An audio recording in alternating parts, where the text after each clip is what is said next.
Thank you so much for being here today. I'm really excited and honored to be here with you to share the results of a year-long research study that documents the current state of digital literacy in Texas public libraries.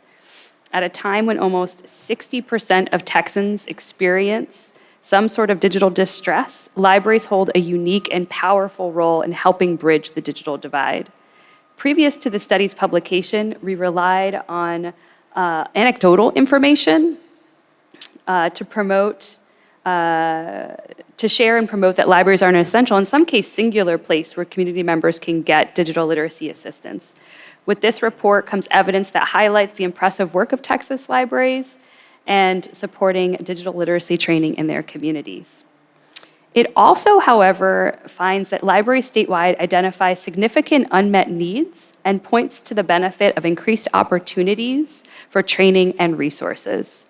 It's the intention of the Texas State Library and Archives Commission to use these findings to guide the development of programs at both the local and state level.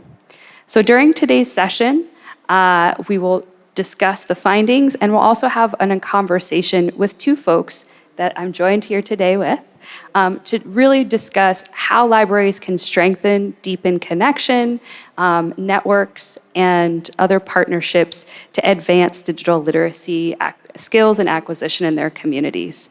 My name is Cindy Fisher. I'm representing the Texas State Library and Archives Commission today.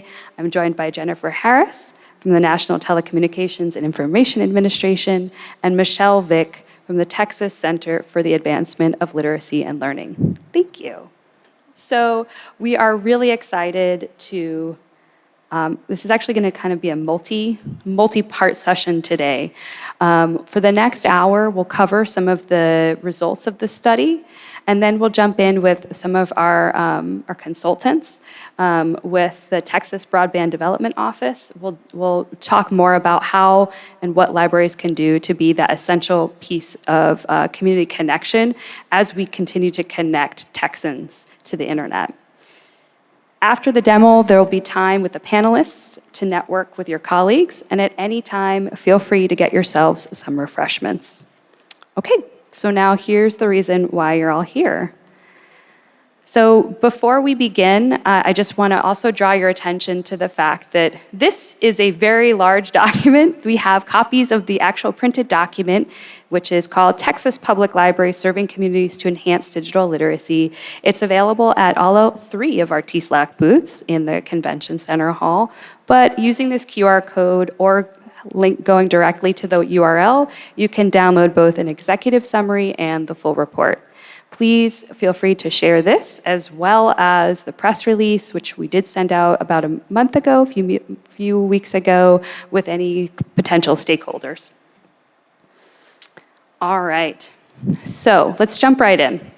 Oh wait, first I should ask, for anyone out there in the crowd, have any of you read the report?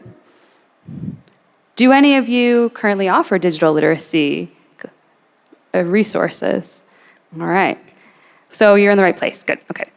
So in today's technology-driven world, meaningful participation in the marketplace of ideas is built on reliable and affordable broadband internet access, digital skills, and above all, the digital literacy skills to employ those tools for the opportunity and personal empowerment. Texas libraries are often a community's first introduction to the internet, and library staff play a central and consistent role augmenting Texans' digital skills. Created through a TSLAC partnership with the Bureau of Business Research, the IC2 Institute at the University of Texas at Austin, the publication that I just referenced gathered primary data from main and branch libraries throughout Texas to identify areas of urgent need relating to digital literacy in communities statewide. This research was made possible by the support of the Institute of Museum of Library Services with funds from the American Rescue Plan Act to support digital access and literacy. The research report entitled Texas Public Libraries Serving Communities to Enhance Digital Literacy describes the substantial primary data that was collected from main and branch libraries in Texas. In-depth interviews were conducted with 51 librarians, and 2 statewide surveys of library directors and branch managers obtained information from more than 171 library directors and 80 branch managers. In total, More than 300 librarians participated. We are grateful to those of you that provided your insight to make this publication possible. And I just want to note a brief note on the methodology to ensure that we did not overburden Texas library staff, because we know you kind of have a lot of other things that you're doing at the same time. Our research partners selected a representative sample of libraries for participation. So if you weren't engaged, it was purposeful. Just know that we did give specific attention to ensuring that geographic, rural, and branch library experiences were equally represented in the report. All right. So what I'm going to do for the next few slides is just cover some of the goals of the report. I know this might be a little dry, but I really want to ground everyone in the understanding that this is the current state of public libraries and digital literacy. This is really, if we don't say so ourselves, kind of a revolutionary moment, because this is a snapshot. And we know that what we're finding here can be the beginning of new meaningful change in libraries, support, et cetera. So we're really excited to just sort of show you what we've done, knowing that this will be the beginning of a conversation.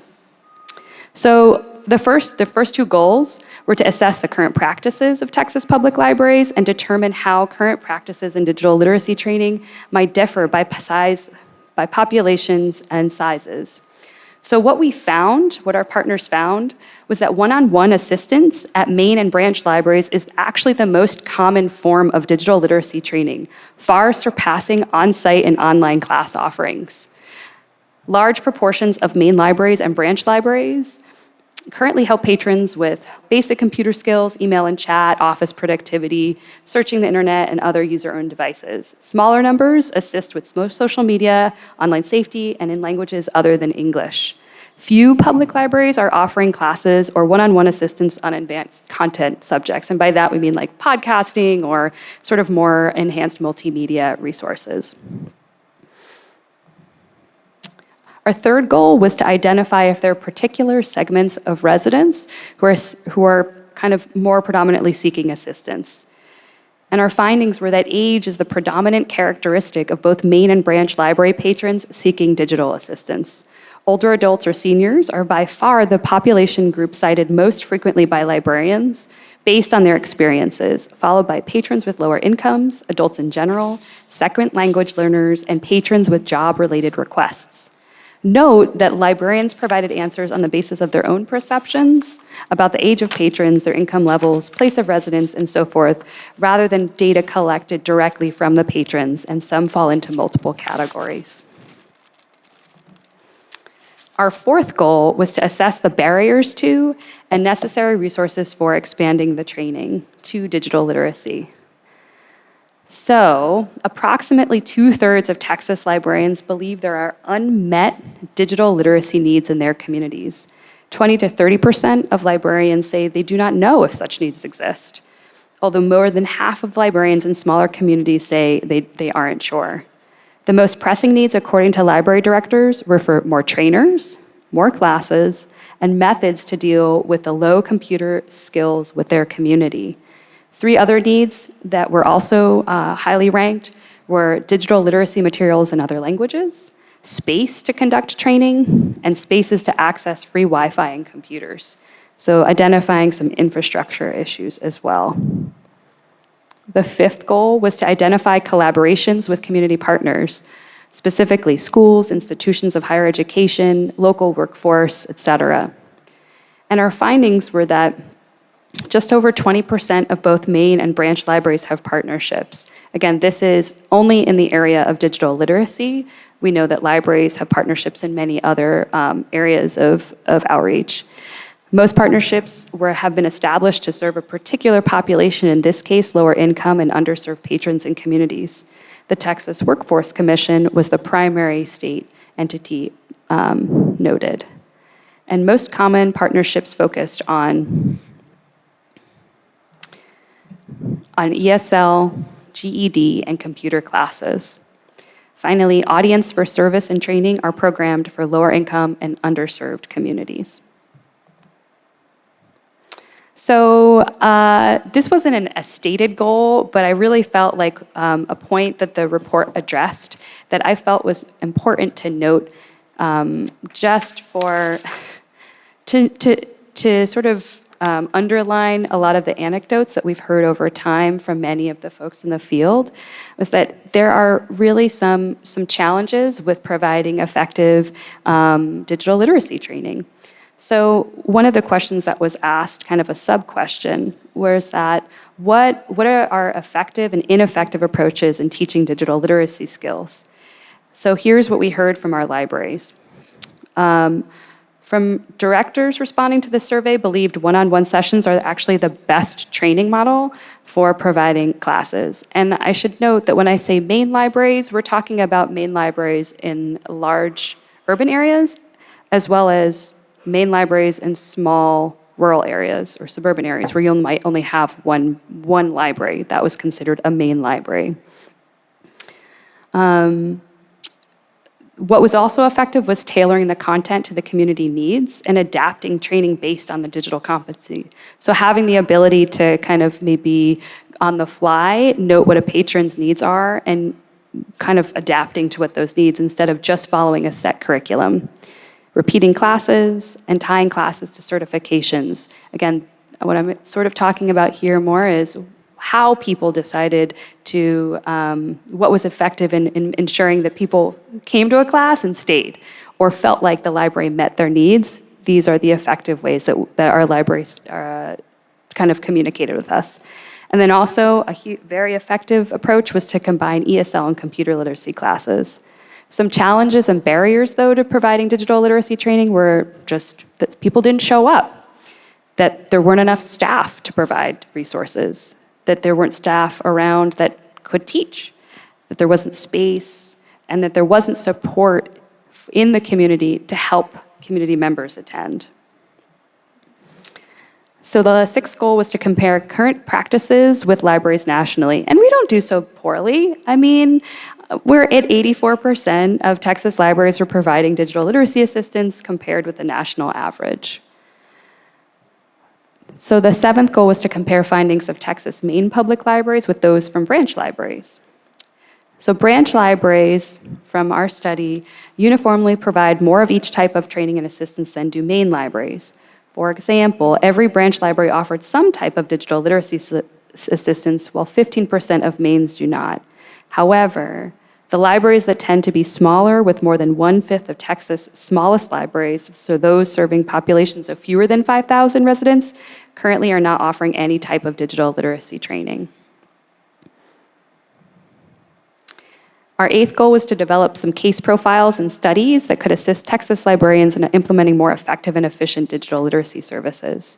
So to illustrate the diversity, enrichment, and richness of the roles of public libraries we have in facilitating digital literacy, more than 30 case studies and case profiles were developed.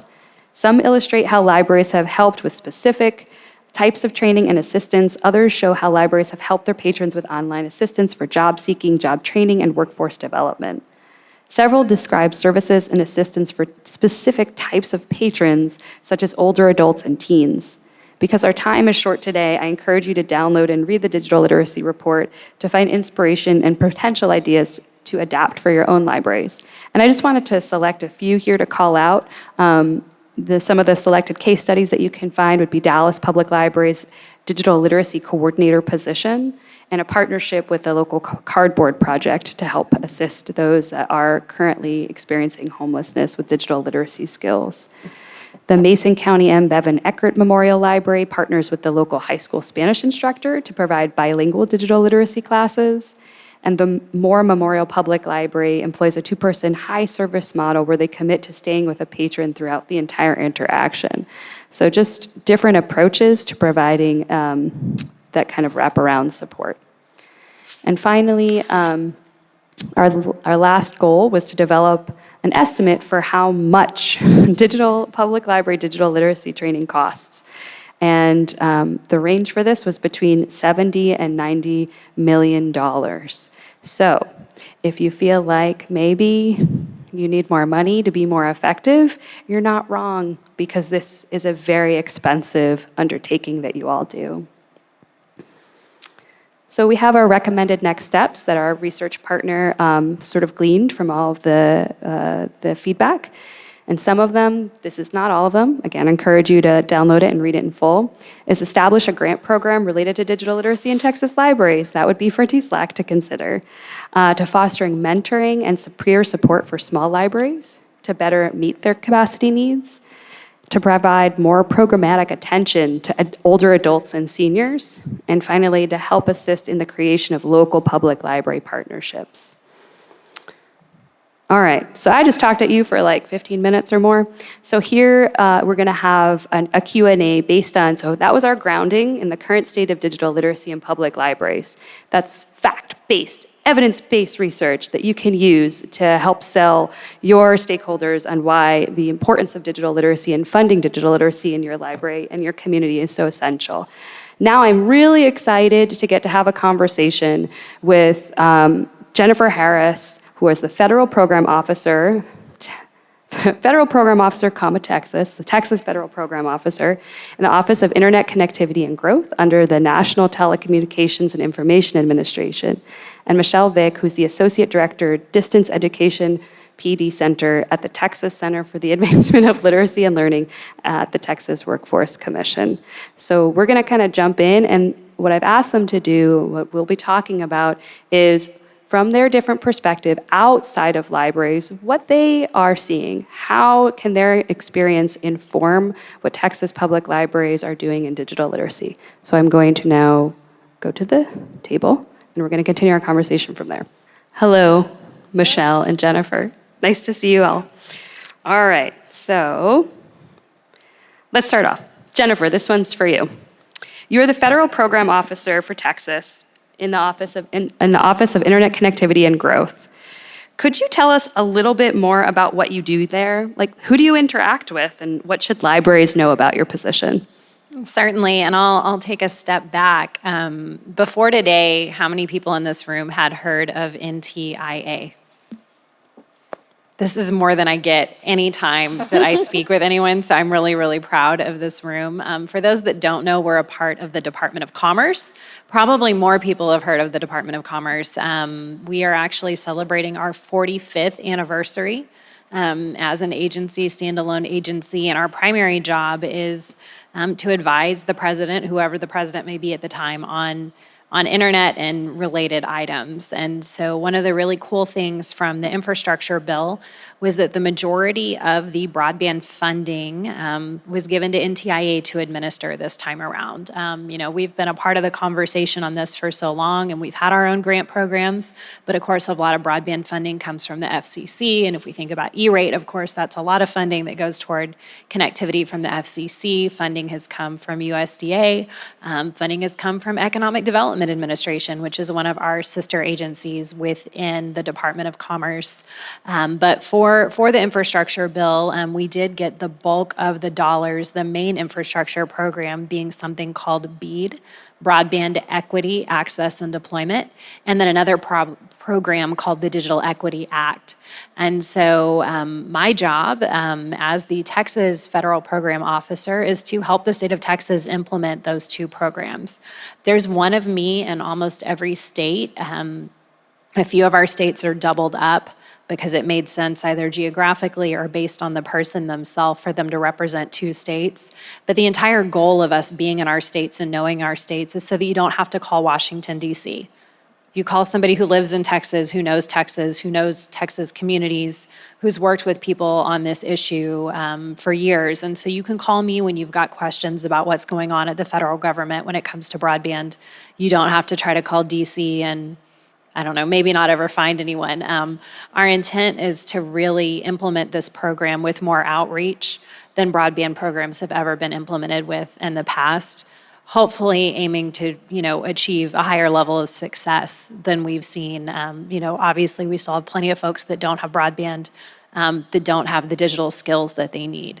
The other cool piece about this program is that the states are involved. So instead of entities applying directly to the federal government for either infrastructure dollars or for digital literacy, digital equity dollars, the state is actually going to be kind of, a middleman. The states and territories are actually the grantees of these dollars, and then they will be working to make those sub-grants, whether it's for infrastructure, whether it's for digital skills classes in communities, whether it's thinking about affordability devices, all of those things. The state is going to be directly involved. States know states better than the federal government knows states, and so really excited to see this model in broadband, and hopefully, us being closer to everyone and closer to everyone in this room really leads towards success. Thank you, Jennifer. All right, the next one is for you, Michelle. You are the Associate Director for Distance Education PD Center at the Texas Center for the Advancement of Literacy and Learning. And I think that's a division of the Texas Workforce Commission? A grantee of the Texas Workforce Commission. Thank you. I had a question mark still in my question about that. So same question for you. Could you tell us a little bit about what you do there and what your main audience is, and what should libraries know about your position? Sure. So the Texas Workforce Commission administers and oversees all adult education and literacy programs for the state of Texas. So your GED classes, your adult ESL classes, some vocational technology classes, certification classes. And as a part of that, they also fund the professional development for all the programs who are working and providing these classes. And our office, which is actually based at Texas A&M, has the grant from TWC to provide these professional development services. And in 2021, TWC decided we want to specifically fund initiatives related to distance learning and tech integration, digital literacy skills. So our office received an additional grant to provide professional development services related to remote instruction, digital literacy instruction, distance learning, and getting the programs using distance learning as an option more frequently, those online curriculums, and a number of other digital initiatives like helping programs be ready to offer digital navigation services to their students and providing a technical assistance call center for programs. So that's probably our biggest initiative that comes out of my office is we're open 7 days a week, 10 hours a day for any GED or adult ESL student in the state of Texas and any instructor to call if they need any kind of technical assistance. Our services are available to all adults in the state of Texas who register for any funded adult education program for classes there. So one thing that I want to make sure that all libraries know is that you can point your patrons towards us if they need any kind of upskilling. Even if they already have a high school diploma, but they're looking for some sort of certification, there's often free programs available in your city or your town or any county across the state where they can get different kinds of certifications that might help them find a better job. There's free ESL classes and of course those free GED classes. And I've included a link that will be on the app that has a Find a Program webpage where you can enter in your zip code and find the programs that are closest to you if you want to help your patrons if they're looking for that. Thank you. So as people working in mission-aligned organizations with libraries, what jumped out at you about the digital literacy study? What were your takeaways? And I'll start with you, Jennifer. Well, I had several takeaways that I think I probably already could have guessed in my head, but it was really nice to see them confirmed. I think that's always helpful. We have assumptions, but to have it confirmed, via data really backs up those assumptions. So the fact that the one-on-one assistance was much more strongly used than classes, I think I kind of knew that because I've seen, organizations I've been a part of struggle to get people to sign up for classes. And we know that's not because, there's not a need. there's certainly a need. It's just maybe that's not the right format. And so I think that really made me think a lot about, well, how do we offer that one-on-one assistance that's maybe not in a class format? So do we have, like office hours that's, 2 to 4? So instead of saying come to class from 2 to 4, how about we have open office hours and, someone can help you one-on-one, same time. So same, in a way, same level of effort, but maybe a better format for the folks that are looking for that. Maybe they don't want to attend a class, they think it's a class. Maybe they don't like classes. But if you say, hey, it's one-on-one assistance, maybe that's something that's more appealing. Obviously, I think it's great that the librarians that responded overwhelmingly, understand that we have unmet digital literacy needs across the state.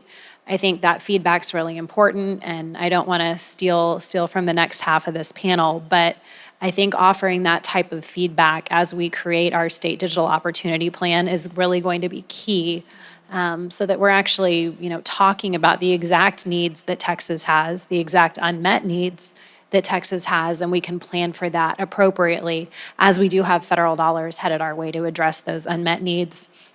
And then finally, I thought it was all very interesting, but that the branch libraries, have more of each type of training and assistance than the main libraries. I thought that was very interesting as well. And I think, in my interactions with libraries, I was like, okay, that kind of checks out. That makes a lot of sense. The branch libraries, depending on the community, but if I'm thinking about like suburban branch libraries, or more often I feel like they're in a neighborhood where people are going to be coming by for that type of training, that type of interaction, so that makes sense. But then I think about, the Austin Library downtown, I think plenty of people go there, so that's a main library, and I would think maybe you would go there for that assistance too. So I thought that was really, really interesting that the main libraries weren't doing that as much. Again, one sort of point of clarification on that, because we grouped mains and branches together, the Austin Public Library main, right, is part of a larger system, but that's also grouped together with a main library that might be, let's say, some like Marfa Public Library out in West Texas, and that's also called a main library. So I think sort of a point of clarification on there is that branch libraries are often in larger cities or areas that likely have more access to other organizations or volunteers that would be able to partner with them, whereas the capacity for smaller branch libraries, or smaller main libraries, which there are many more of in Texas, really might not have as much available at their fingertips. But point well taken. Michelle, what jumped out for you? Yeah, so one of the things that definitely stood out to me was the proportion of English language learners who are looking for help with digital tasks. And I want to point you towards a few resources that we have developed or know about within our sphere, but I think that they would be incredibly helpful at libraries as well. So first of all, our office recently partnered with Tyson Foods, which sounds kind of funny to talk about a big corporate chicken company. Actually, most of the food in the grocery store comes from Tyson Foods at this point, if it's in the pre-packaged or freezer aisle. But anyway, Tyson Foods has a lot of English language learners as their plant floor workers, and they have a pretty great program called Upward Academy for upskilling their workers and providing GED classes and ESL classes and lots of other things. But these days, even at the plant floor level, there's a lot of digital skills required for those jobs. So in addition to GED and ESL, they've started to realize we need to also offer digital skills building. So they approached someone I should say, the head of Upward Academy used to be the state director for adult education and literacy in the state of Texas, so that helps. He approached an instructor here in the state of Texas and said, would you write a curriculum that is a combined ESL for the lowest level learners and digital skills curriculum for us? And so she wrote the curriculum, and then our office facilitated a training of trainers event to train about 15 trainers nationwide who can train instructors to use this curriculum. And 9 of those trainers reside right here in Texas. The curriculum has been made available for free, and it's been done with a Creative Commons license. You can edit the materials if you want. You can take it and use it however you want. You don't have to go through it like lesson 1 straight through to lesson 20. You can pick and choose. And that is a resource that I've also had Cindy add to the app, and I highly recommend you take a look at it. One of the things I love about it is it's paper-based at first, so you don't even have to have learners in front of a computer in the in the lab right away. And that lowers that affective filter where learners who aren't used to being in front of a computer, they get kind of nervous and maybe freeze up a little when you put them right in front of a computer. But this uses a lot of handouts to look at a keyboard and to learn a lot about keyboards and passwords and build some of those skills before you put them on the computer. So that is called the DART curriculum, Digital Advancement and Resilience in Texas. It was in Tyson, but we changed it to in Texas. So you can find that DART curriculum on the app, and please take it and run with it. And then we also, a lot of adult educators across the nation, we worked on crowdsourcing a digital skills library. And it is a website that is literally Digital Skills Library. And you can find that on the app as well. It is a wonderful resource of teacher-vetted resources where it could be videos, lesson plans, things that students can work on their own, like self-directed without your help. You can search based on the kind of skill that your patron might want to work on. There are resources in English, Spanish, Arabic, Hungarian, and one other language. I can't remember. It just happened to be like the languages of the teachers from across the US who are working together on this to find high-quality resources that are appropriate for adults. They're adult-friendly resources. They don't look childish in any way, and so an adult might sit down and not feel offended at like the learning situation because it doesn't look childlike. So that's the Digital Skills Library. Within the Digital Skills Library, there is a digital skills glossary, and I think that we all are still learning vocabulary related to digital skills, right? So it's a helpful resource. Again, it is editable. You can take it and do with it what you want. It's in Google Drive, so you make a copy to have for yourself, and it's been Creative Commons as well. So want to point you towards those. They would be useful even for seniors, people wanting one-on-one help. It's not just useful for English language learners. And then the other thing that stood out to me was opportunities for partnership. And as someone who loves teaching ESL and loves libraries, I would love to see a lot more partnership between local adult education programs and libraries.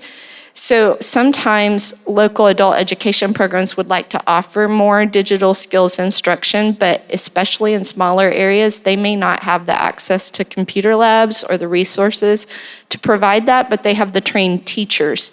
So I think there's a beautiful opportunity here for libraries to function as potential sites for local adult ed programs to come in and offer classes. Now, there are hoops to go through with that because we have all of the AFLA funding from the federal government, so it means any classes being offered, there's different things that you have to do with pre-testing and post-testing and crossing all the T's and dotting all the I's, but it's something to consider.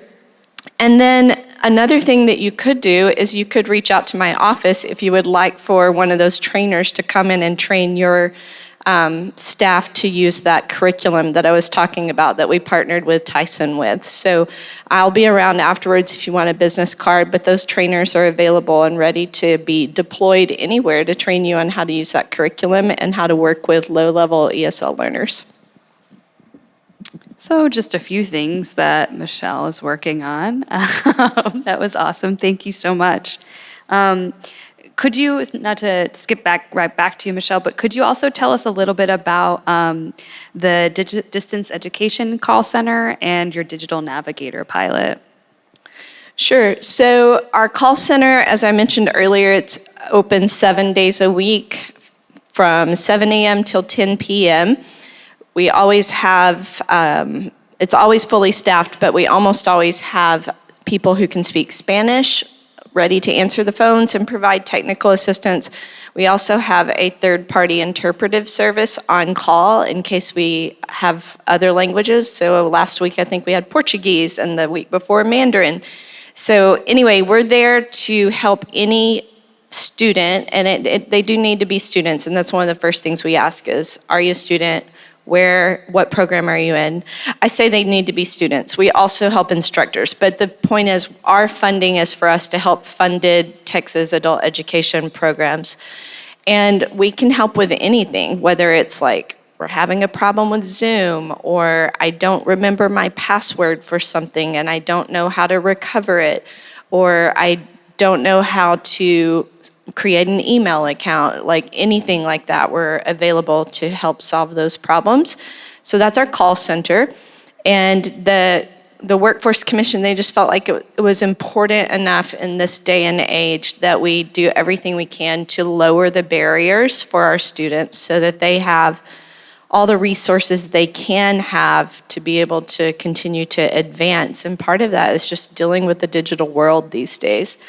And then the Digital Navigator pilot, we're working on really helping every program in the state know how to provide high-quality digital navigation services to their clients. And so we brought in some national trainers several different times, and we'll be continuing that over the next year, just helping programs understand where can you find resources, whether it's access to devices or access to hotspots, and how can you help people sign up for connectivity and all of those different things that our students need help with because they don't know how to navigate the systems and fill out the forms or even find out about the information. So we're helping, or we're asking our programs to provide that kind of help one-on-one to students. And then the other part of that is really building those digital skills. So in addition to the things that I've already mentioned, we bought North Star licenses for every adult education program across the state of Texas.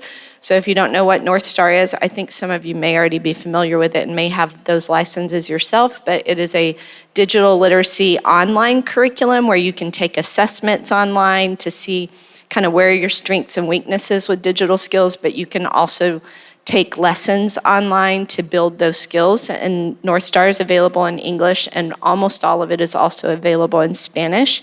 The licenses are pretty affordable. So if you don't have that yet, it might be something to look into. I kind of think it's $500 per site for unlimited students on it. So $500 a year, that's like not much, you know. And then we also purchased one other computer program statewide for every program to help build their digital skills as well. Trying to think. Oh, and we're writing digital literacy content standards for the state of Texas for adult education. Those are in editing phase right now, and then we'll be rolling out training so that we can make sure that we incorporate digital skills instruction in every class we offer, whether it's math or reading and language arts or ESL or getting your certified nursing assistance certification. So we want to make sure that really we're taking every opportunity we can to make sure our students have the digital skills they need to successfully navigate in today's world. And we're trying to think through what things would it be an absolute shame, just a crime, if they leave our program and they don't have these skills and aren't prepared to do these certain tasks that everybody needs to be able to do these days. And that's what we're aiming at. Michelle, I really appreciate you detailing with such clarity the amount of effort that is going into all of the digital literacy curriculums and the teaching, because I think what stood out from the digital literacy study was that we have librarians in the field that notice and know that there is a need, they know that there's unmet need, but there's often not they don't know where to go for those experts. And what I hear you saying is that there is help, there are experts, there's a statewide person, entity that they can reach out to, and even if you can't necessarily refer a user because they aren't part of a PD program, that you're there, that there are people that can help support librarians to find some of these resources that they can adapt. And you will, if I might, say you can maybe even consult with them or just talk them through it so that they know that they're not alone in doing this. And of course, TSLAC is also here for that, but we can't do this alone and we can't work in silos, which is why I think this is such an amazing set of resources that you've shared with us. So thank you. All right. So Jennifer, your job entails lots of travel around the state, engaging with a wide-ranging set of stakeholders. To what extent has digital literacy or digital skills been a part of the conversation that you've been having with those stakeholders? So I think the number one thing is that regardless of whether I'm somewhere really, really urban or very remote and very rural, I guess rural and then rural's rural, but then remote and rural is entirely separate. I feel like digital literacy is a challenge that really impacts all of Texas equally. I don't think it is an urban problem versus a suburban problem versus a rural and remote problem. I think we have challenges with digital skills and digital literacy regardless of where we are. So one of the things that I'm trying to remind communities and stakeholders in those communities is that, we've got all this money coming, and I think people see the big, shiny, infrastructure dollars. And so in some of our larger cities where we do have good infrastructure, and it's great that we have good infrastructure there, they're like, well, none of this is for us. Well, it actually is. I mean, we have an entire Digital Equity Act that's focused on these types of things. And so a lot of what I'm doing is reminding all communities, but especially urban communities, that there are dollars coming to help with digital skills, to help with digital literacy, and the other portions of digital equity, whether that's access to devices, affordability of the internet itself, all of those things. We've got dollars for that coming too. And so I think that's one thing that definitely comes up in conversation, especially when people think, oh, well, we're not going to get any of this money. I think people speaking up now, again, not to steal from the second half of the presentation, but to really participate in the digital opportunity planning and to say, this is what it looks like in our community. This is the type of program, this is what we would really like to do that would help our residents. And we would love to do this with our libraries. We have an excellent opportunity right now to speak up and say, this is how we want to guide the money that Texas is going to get. And so that's the other thing I remind folks is really now is the time. We have this awesome opportunity to plan. Let's actually do it so that we don't just get dollars that we don't know what to do with. We should use these dollars for things that we actually want to do as Texans. Thank you. Great call to action. All right, Michelle, English language learners were among the most frequently cited library users that make use of digital literacy skill programs and assistance. What can libraries learn from AEL programs working with English language learners?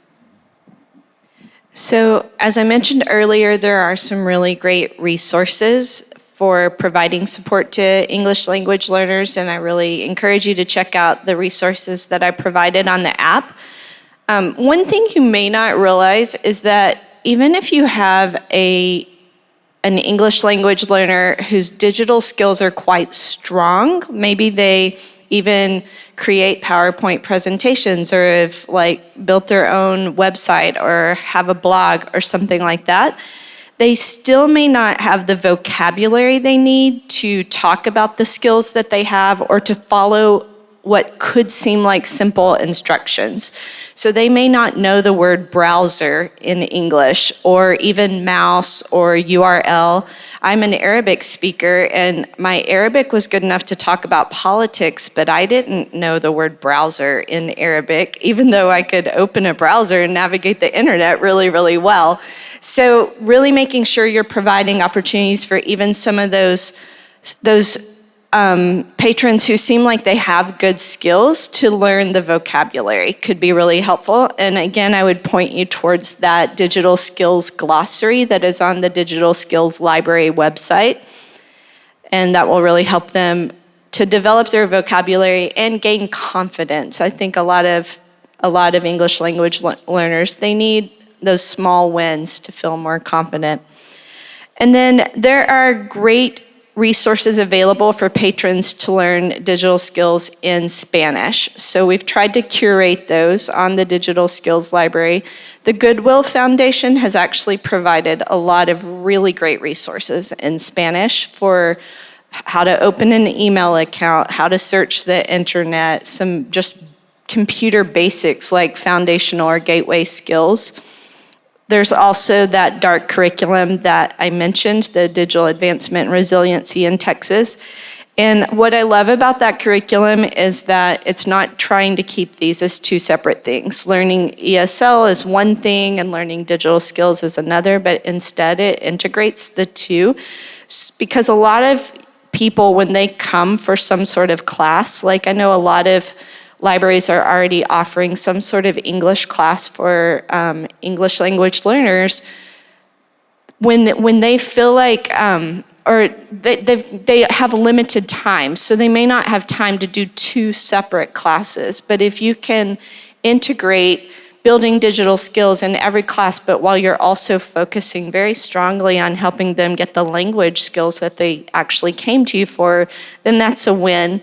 And there are simple things you can do. So I brought a few props. I am a teacher at heart, so I love realia and props. But if you're teaching a class and you don't even have to be in a computer lab to start building digital skills for your students or your learners. And I was asking Cindy, I was like, I think this could apply maybe for senior citizens as well, like who aren't there for English classes, but maybe still need some digital skills. So look for examples of where you can do things like this. So as an example, I have a Bluetooth mouse and I have a little Bluetooth keyboard.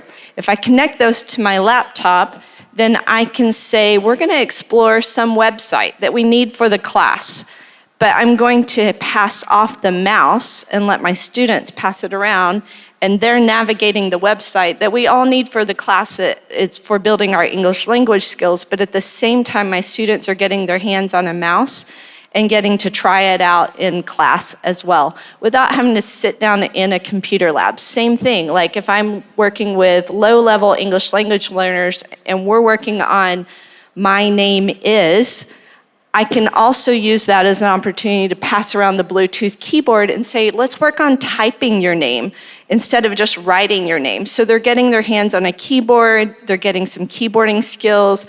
I've got it up on a projector. I can even highlight things and say, this is where we would use a capital letter, and then have them change it and take that opportunity to teach the whole class about holding down the shift key.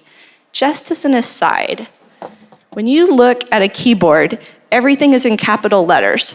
What happens if you just press the letter T? It's a lowercase. It makes no sense at all. I just want to point that out. You have to really take time to teach all of those basic keyboarding skills a lot of the times with your learners. So those are just a few things you can do, but look for creative ways to integrate digital skills into the things that you're already doing with your patrons.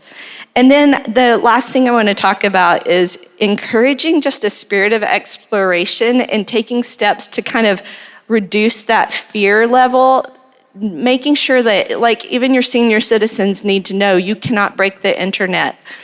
You can't break it, you know? And like laughing at yourself when you make a mistake, and doing some talk alouds or some think alouds when you're troubleshooting, so that you're kind of modeling what troubleshooting and what like dealing with a digital, you know, obstacle looks like.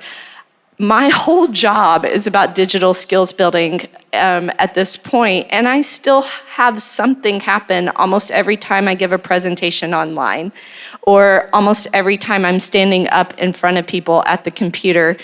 And it's just an opportunity to model digital resiliency and model, like, it's okay, we're all learning. I didn't know that yet. It's okay to make mistakes. I'm not afraid of the mistakes. We can backtrack, we can fix it. And as you model those things for your patrons, then they'll start to pick up on that and have those same kinds of attitudes, and they'll not feel so fearful that I'm gonna break it all.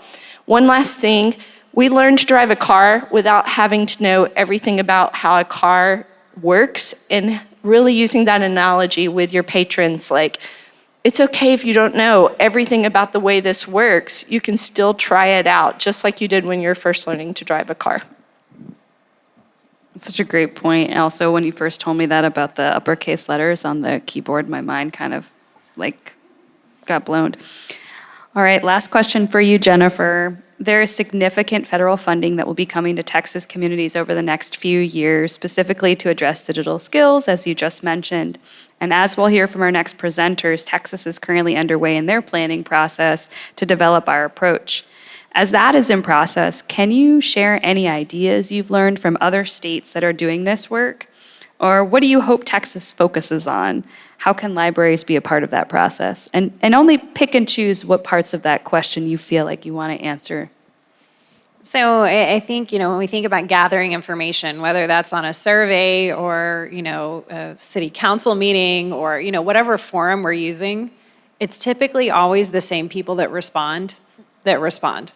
Regardless of the topic, those are the people that respond. I would guess your survey of libraries, people that responded were probably from the libraries that typically or almost always respond. And the ones that don't normally respond probably didn't respond. And we see that trend. That doesn't mean that the people that are not responding, though, that their voices don't count and that they don't matter. And in a way, they may even matter more because they may not have the resources to respond, meaning that they need even more help than the folks that are able to respond. And so in thinking about that and how we get to actually all the Texans to make sure their voices are included, I think libraries can play a key role. Obviously, historically, purposefully, libraries have been places that people go to seek information. I think we can also use libraries as a place to gather information. I think one of the struggles on collecting broadband information particularly is that if you don't have broadband, if you don't have digital skills, you're not answering an online survey. Likely, if you don't have broadband, you don't have digital skills, you're not available at 2 p.m. on a Tuesday to come to a meeting and tell someone about how you don't have access to the internet or you don't have digital skills. But you may pop into your library once a week, twice a week, because you're there for another purpose. So meeting people where they are when they're trying to access a different service, looking for different information, if we can reach out to them there through libraries. So I think sharing, there is a survey that you can take about what's going on with your internet at home, with your digital literacy levels, all of those things. Librarians could very much help to make sure that folks that may never come across the survey have access to it. And as part of that one-on-one component that we talked about at the beginning, actually help people fill it out if they don't have the skills to do so. So I think, really using libraries as a place to, gather the information that's really going to affect where we go, with our state planning and what we do with our state dollars would really be, an amazing way to reach folks that we don't typically reach when we ask for information. Great, thank you. Yeah, I think everyone out there knows how important you all are in the data collection and the making sure all voices, community voices are heard. Please take a moment and please thank our panelists for joining us today. Thank you so much, Michelle and Jennifer.